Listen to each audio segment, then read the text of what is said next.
हरे कृष्णा, राधे राधे, जय माता दी। आप सभी का दिन शुभ और मंगलमय हो। देवी भगवती और मार्कंडेय पुराण में वर्णित है कि जब सृष्टि का अस्तित्व शून्य था और चारों ओर अंधकार फैला हुआ था, तब एक दिव्य प्रकाश प्रकट हुआ। वही प्रकाश माता कुष्मांडा का स्वरूप था। आज हम इस वीडियो में सुनने वाले हैं नवरात्रि के चौथे दिन पूजे जाने वाली माँ कुष्मांडा माता की कथा। इस कथा को सभी भक्तगण ध्यान पूर्वक सुने। कथों को आप बीच में ना छोड़ें। माँ कुष्मांडा, जिनकी हल्की मुस्कान से सूर्य की अनगिनत किरणें पैदा हुई, उन्हीं की मुस्कान से ब्रह्मांड की रचना हुई। इसी के कारण उन्हें कुष्मांडा कहा जाता है। कु का मतलब होता है छोटा और उष्मा का मतलब ऊर्जा। अंड का मतलब होता है ब्रह्मांड, अर्थात जिसने अपनी ऊर्जा के छोटे कण से ब्रह्मांड की रचना कर दी। माता कुष्मांडा के 8 हाथों में विभिन्न दिव्य अस्त्र शस्त्र और वर मुद्रा शोभायमान है और वे सिंह पर आरूढ़ रहती हैं। उनकी पूजा करने से भक्तों को आयु, आरोग्य, बल और समृद्धि प्राप्त होती है। बहुत पहले की बात है, हिमालय के तराई में बसे कौशल नगर नामक राज्य में राजा सुदर्शन शासन किया करते थे। राजा धर्मप्रिय, न्यायशिष्ट और प्रजापालक थे। रानी सुमति बड़ी ही गुणवती और पवित्रता थी। राजा सुख शांति से भरपूर था, लेकिन एक कमी थी, राजा और रानी निसंतान थे। संतानहीन होने के कारण रानी का हृदय पराये विश्वास से भर जाता। महलों की रौनक होते हुए भी उनके हृदय में एक ही रिक्तता बनी रहती कि वे दिन रात देवालय में जाकर प्रार्थना करती और कहती कि हे माँ दुर्गे, हे आदि शक्ति, मेरे जीवन का यह शून्य आप ही भर सकती हैं। एक दिन नगर के ऋषि गालक महर्षि राजमहल में आ गए। उन्होंने रानी के मुखमंडल पर उदासी देखी। रानी ने हाथ जोड़कर कहा कि हे गुरुदेव, मुझे जीवन में सब कुछ मिला है, पर संतान सुख से मैं वंचित हूँ। कृपा करके ऐसा कोई उपाय बतला दीजिए। गालव ऋषि ने गंभीर स्वर में कहा कि हे रानी, शारदीय मास के शुक्ल पक्ष की चतुर्थी तिथि से प्रारंभ कर आप माता कुष्मांडा की आराधना करें। निर्जला व्रत रखकर माँ के 8 नामों का जप कीजिए। निश्चय ही माता आपकी गोद भरेगी। रानी ने संकल्प किया और राजमहल के पास बने उद्यान में कुष्मांडा माता का एक मंदिर निर्मित करवाया। प्रतिदिन वे वहीं पर जाकर दीप जलाती और ओम कुष्मांडा नमः मंत्र का जाप करने लगी। समय बीतता गया और रानी की तपस्या गहन होती गई। वे दिन रात केवल माता कुष्मांडा के ध्यान में लगी रहती। एक रात रानी ने स्वप्न में देखा, आकाश से दिव्य प्रकाश प्रकट हुआ और सिंह पर आरूढ़ माता कुष्मांडा प्रकट हुई। उनकी मुस्कान से चारों ओर सूर्य जैसा प्रकाश फैला हुआ था। माता ने कहा कि हे पुत्री, तुम्हारी भक्ति से मैं प्रसन्न हूँ। शीघ्र ही तुम्हारी गोद पुत्र रतन से भर जाएगी। यह पुत्र राज्य को धर्म मार्ग पर चलाएगा और प्रजा के दुखों को हर लेगा। स्वप्न से जागकर अर्थात जागने के बाद रानी की आंखों में आंसू थे, क्योंकि उनका हृदय अपार आनंद से भर चुका था। रानी ने राजा को यह स्वप्न सुनाया। राजा ने कहा कि हे रानी, तुम चिंता ना करो, देवी अवश्य ही हम पर कृपा करेंगी। अब हमें और भी दृढ़ निश्चय के साथ उनकी सेवा करनी होगी। कुछ ही महीनों के बाद रानी गर्भवती हुई और पूरे राज्य में आनंद की लहर दौड़ पड़ी। प्रजा ने इसे माँ कुष्मांडा की कृपा माना। 9 मास बाद रानी ने एक तेजस्वी पुत्र को जन्म दिया और उसका नाम रखा गया विक्रमसेन। पुत्र के जन्म दिवस पर संपूर्ण राज्य में दीप जलाए गए। लोग कहने लगे कि यह तो सचमुच माता कुष्मांडा का ही वरदान है। उनकी मुस्कान ने ही हमारे राज्य के वंश को बढ़ाया है। राजकुमार विक्रम सिंह बड़ा ही तेजस्वी और वीर निकला, लेकिन जीवन हमेशा सरल नहीं होता। जैसे जैसे वह बड़ा हुआ, राज्य के शत्रु उससे ईर्ष्या करने लगे। एक समय ऐसा आ गया जब राज्य पर भयंकर संकट आ गया। चारों ओर अकाल पड़ गया, अन्न और जल की कमी हो गई। प्रजा भूख और भय से पीड़ित होने लगी। अब राजा सुदर्शन वृद्ध हो चुके थे। अब राज्य की भागदौड़ युवा विक्रम सेन के हाथों में थी। उसने माता कुष्मांडा की मूर्ति के आगे दीपक जलाकर प्रण किया और बोला कि हे माँ, आपने मेरी माता को पुत्र रतन का सुख दिया। अब राज्य को संकट से मुक्त कराने की जिम्मेदारी भी आपकी है। मुझे शक्ति दीजिए कि मैं अपनी प्रजा को बचा सकूं। प्रिय श्रोताओं, यही से कथा का नया मोड़ शुरू होता है कि कैसे माता कुष्मांडा ने अपने भक्तों की रक्षा की है और अंधकार को दूर करके प्रकाश का मार्ग दिखाती है। समय बीता, कौशल नगर राज्य की समृद्धि और शांति पर अचानक ग्रहण लग गया। वर्षा ऋतु में वर्षा नहीं हुई और खेत सूख गए, नदियां और तालाब जलहीन हो गए, फसलें नष्ट हो गई, अन्न का दाना भी दुर्बल हो गया। प्रजा दुखी होकर राजा विक्रम सेन के दरबार में आने लगी और राजा से कहती कि महाराज, भूख से हमारे बालक रोते हैं, पशु पक्षी तड़प रहे हैं, कृपा करके कोई उपाय कीजिए। राजा का हृदय करुणा से भर गया। तत्पश्चात उन्होंने दरबारियों और मंत्रियों से विचार विमर्श किया, लेकिन कोई ठोस उपाय सामने नहीं आया। राजा ने सोचा कि जब मेरी माता ने संतान प्राप्ति के लिए देवी कुष्मांडा का वध किया है, तब माता ने कृपा की। आज राज्य पर संकट आया है तो मैं भी उन्हीं माता की शरण लूंगा। विक्रम सेन ने दरबारियों से कहा कि जब तक यह संकट समाप्त नहीं होता, मैं सुख सुविधाओं का त्याग कर दूंगा। मैं अन्न जल का न्यूनतम सेवन करके कठोर तपस्या करूंगा, केवल मां कुष्मांडा की शरण लूंगा। उन्होंने राजमहल के पास स्थित उसी मंदिर को अपना निवास बनाया जहां उनकी माता रानी सुमित्रा पूजा किया करती थी। दिन रात वे ओम कुष्मांडा नमः मंत्र का जाप करते रहते। प्रजा यह देखकर प्रभावित हुई और हजारों लोग मंदिर परिसर में आकर दीप जलाने लगे। पूरा राज्य मानो सामूहिक रूप से देवी कुष्मांडा की शरण में आ गया। माता कुष्मांडा भक्तों की तुरंत सुन लेती है, परंतु कभी कभी वे अपनी भक्ति को परखती भी हैं। एक दिन विक्रम सेन को स्वप्न आया। स्वप्न में वह एक गहरे अंधकार में वन में भटक रहे थे। चारों ओर विशाल राक्षस थे। वे भूख और प्यास से व्याकुल हो गए। तभी दूर से एक दिव्य ज्योति दिखाई दी। ज्योति से स्वर आया कि हे बालक, क्या तू विपत्ति में अड़िग रहेगा? क्या तू कठिनाइयों में विश्वास भी रखेगा? विक्रम सेन ने हाथ जोड़कर उत्तर दिया कि मां, चाहे कितनी भी भयंकर मुसीबत क्यों ना हो, मेरा विश्वास कभी भी डिग नहीं सकता। आप ही मेरी रक्षक हैं और आप ही मेरी मां है। तभी स्वप्न समाप्त हो गया। अगली सुबह राजा के सभी लोग आश्चर्यचकित रह गए। रात भर से बादल घिरे हुए थे और प्रातःकाल पहली वर्षा की बूंद धरती पर गिरी। धीरे धीरे छमाछम बारिश होने लगी। सूखे खेतों ने मानो जीवन का अमृत पी लिया हो। प्रजा ने आनंद से नृत्य करना शुरू कर दिया। लोग कहने लगे कि यह तो राजकुमार की तपस्या और माता कुष्मांडा की कृपा है। माता ने हमारी पुकार सुन ली। लेकिन अभी संकट पूरी तरह समाप्त नहीं हुआ था। वर्षा तो हुई, परंतु फसलों को पकने में अभी समय लगने लगा। राज्य में अन्नकोष लगभग खाली हो चुके थे और भूख से अभी भी लोग तड़प रहे थे। एक दिन मंदिर में दीपक जलाते समय विक्रम सेन को ध्यान की अवस्था में एक दृश्य दिखाई दिया। माता कुष्मांडा उनके सामने प्रकट हुई और मधुर स्वर में कहा कि हे पुत्र, वर्षा तो मैंने करा दी, अब आगे का कार्य तुझे ही करना होगा। जंगल के मध्य सूर्य कुंड नामक एक पवित्र सरोवर है, उसमें दिव्य अन्न उत्पन्न होता है। तू वहां पर जा और अन्न प्रजा में बांट। यह अन्न तब तक समाप्त नहीं होता जब तक प्रजा की आवश्यकता पूरी न हो जाए। राजकुमार जाकर तुरंत ही सैनिकों और सेवकों को लेकर सूर्य कुंड की ओर चला। कई दिनों की यात्रा के बाद वे सूर्य कुंड पहुंचे तो देखा कि वहां पर तो दृश्य अद्भुत ही था। सरोवर का जल स्वर्णिम आभा से चमक रहा था और चारों किनारे अन्न की बालियां समय उगती जा रही थी। राजकुमार जैसे ही हाथ जोड़कर प्रार्थना की, वैसे ही बालियों के दाने गिरने लगे। उन्होंने उन्हें इकट्ठा किया और बोरों में भर लिया। सैनिकों ने जब यह अन्न उठाया तो देखा कि जितने अन्न निकालते जाते उतना ही वह प्रकट होता जाता, मानो अन्न का स्रोत अनंत था। राजकुमार राज्य में वह अन्न लेकर लौट आया और प्रजा में बांटना शुरू कर दिया।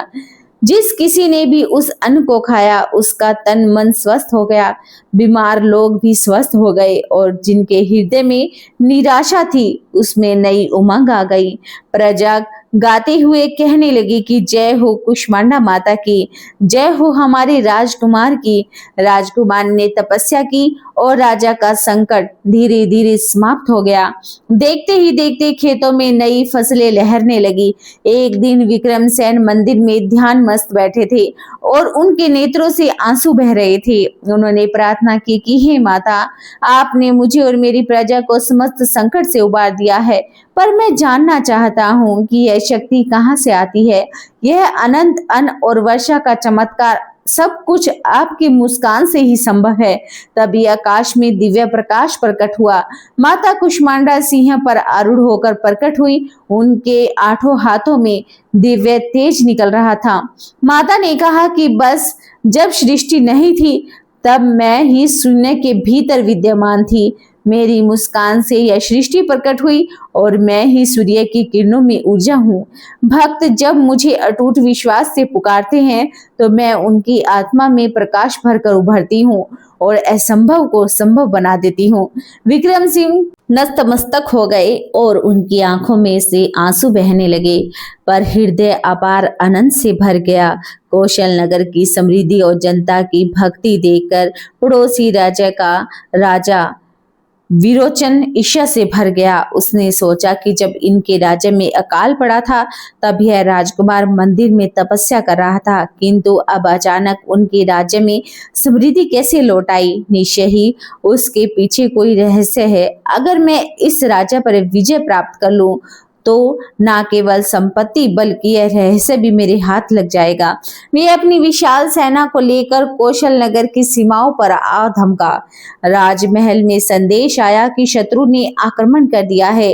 राजा सुदर्शन वृद्ध हो चुके थे। उन्होंने अपने पुत्र विक्रमसेन को आदेश दिया कि हे पुत्र, अब राज्य की रक्षा का दायित्व तुम्हारे हाथों में है। प्रजा को बचाना तुम्हारा ही धर्म है। विक्रमसेन ने कहा कि पिताश्री, यह केवल मेरा नहीं बल्कि माता कुष्मांडा का आदेश है। मैं युद्ध भूमि में जाकर धर्म की रक्षा अवश्य करूंगा। उन्होंने अपनी सेना को इकट्ठा किया और मां की प्रतिमा के सामने शस्त्र पूजन कर आशीर्वाद लिया। अगले दिन भोर होते ही दोनों सेनाओं आमने सामने थी। शंखनाद और नगाड़ों की गूंज से धरती कांप उठी। विक्रमसेन स्वर्ण कवच पहने हुए, हाथों में धनुष बाण और तलवार लिए हुए अपने घोड़े पर सवार हुए। उन्होंने प्रार्थना की कि हे मां कुष्मांडा, आप ही मुझे शक्ति दे कि मैं धर्म की रक्षा कर सकूं। सेनापति ने आदेश दिया और युद्ध आरंभ हो गया। शत्रु सेना विशाल और क्रूर थी। उन्होंने बाणों की वर्षा की। विक्रमसेन ने अपने धनुष से ऐसे प्रति उत्तर दिए कि शत्रु के अनेक रथ और हाथी वहीं पर धराशायी हो गए। परंतु शत्रु अधिक सेना में थे और धीरे धीरे कौशल नगर की सेना थरकने लगी। राजकुमार ने देखा कि उनके सैनिक अब निराश हो गए हैं। उन्होंने ऊंची आवाज में कहा कि हे वीरों, मां कुष्मांडा की जय बोलो। उनकी शक्ति हमारे साथ है और यह युद्ध है, इसीलिए हमें पीछे हटना नहीं चाहिए, यह एक पाप होगा। सैनिकों ने एक स्वर में गर्जना की और बोले कि जय मां कुष्मांडा की। उनके भीतर नया जोश भर आया और युद्ध फिर से भयंकर हो उठा। शत्रु राजा विरोचन समय युद्ध भूमि में उतरा। वे काला कवच पहने हुए, विशाल गदा हाथ में लिए हुए विक्रमसेन की ओर दौड़ा। उनकी गर्जना सुनकर सैनिक कांप उठे। विरोचन ने विक्रमसेन से कहा कि युवा, तेरी विजय केवल संयोग है, तू मुझे रोक नहीं सकता। अपने राज्य और प्रजा मेरे अधीन कर दे। विक्रमसेन ने दृढ़ स्वर में कहा कि धर्म और मां की कृपा से निर्मित राज्य को कोई छू भी नहीं सकता। मैं मर जाऊंगा पर अधर्म के आगे सर नहीं झुकाऊंगा। दोनों के बीच में भयंकर युद्ध आरंभ हो गया। तलवारें टकराई और कई घंटों तक युद्ध चलता रहा। विक्रमसेन थक चुके थे तथा उनके शरीर पर घाव हो गए। शत्रुओं की सेना उन्हें चारों ओर से घेर चुकी थी। राजकुमार ने आकाश की ओर देखा और पुकारा कि हे कुष्मांडा माता, यदि आज मैं असफल हुआ तो धर्म नष्ट हो जाएगा। हे मां, कृपा कर कर प्रकट होए। यह पुकार हृदय से निकली और देखते ही देखते अचानक आकाश से दिव्य प्रकाश उतरा। माता कुष्मांडा सिंह पर आरूढ़ होकर युद्ध भूमि में आ गई। उनके 8 हाथ में त्रिशूल, गदा, धनुष, बाण, कमल और अमृत कलश सुशोभित थे। उनकी मुस्कान से सूर्य की किरणें निकल रही थी। जिसने शत्रु सैनिकों की आंखें चुंधिया दी। माता ने गर्जना की और बोली कि अधर्मियों, तुम धर्म भूमि पर आक्रमण कर रहे हो, इसलिए अब तुम्हारा अंत निश्चित ही है। मां की गर्जना सुनकर शत्रु सेना भय से कांप उठी। माता ने अपने एक हाथ के बाण से शत्रु के रथ को नष्ट कर दिया। त्रिशूल से उन्होंने विरोचन की गदा को चूर चूर कर दिया। गदा उठाकर उन्होंने शत्रुओं के हाथियों को परास्त कर दिया। शत्रु सैनिक भाग निकले, परंतु माता की दिव्य दृष्टि से कोई नहीं बच सका। विरोचन माता के सामने नतमस्तक होकर बोला कि हे माँ, मुझे क्षमा कर दे, मैंने अज्ञान वश आक्रमण किया है, अब कभी धर्म के विरुद्ध कदम नहीं उठाऊंगा। माता ने करुणा कर कहा कि विरोचन, तूने अधर्म का मार्ग चुना है, परंतु यदि सच्चे हृदय से प्रायश्चित करता है तो मैं तुम्हें क्षमा करती हूँ। पर याद रखना, धर्म का अपमान करने वालों को मैं कभी भी छोड़ती नहीं। विरोचन ने प्राण बचाए और अपनी सेना को लेकर भागा हुआ। कौशल नगर की सेना ने हर्ष उल्लास में मां कुष्मांडा का जयकारा लगाया। जय मां कुष्मांडा माता की जय हो। राजकुमार विक्रम सिंह घुटनों के बल पर गिर पड़े और हाथ जोड़कर कहने लगे कि माँ, आपकी कृपा से धर्म की रक्षा हुई, यह विजय मेरी नहीं आपकी है। माता मुस्कुराई और कहने लगी कि बेटा, याद रखो, जब तक तुम्हारे हृदय में विश्वास और करुणा है, तब तक मेरी शक्ति तुम्हारे साथ है। यह राज्य सदा धर्म के पथ पर आगे बढ़े। इतना कहकर मां अदृश्य हो गई। युद्ध से लौटते ही प्रजा ने राजकुमार का भव्य स्वागत किया।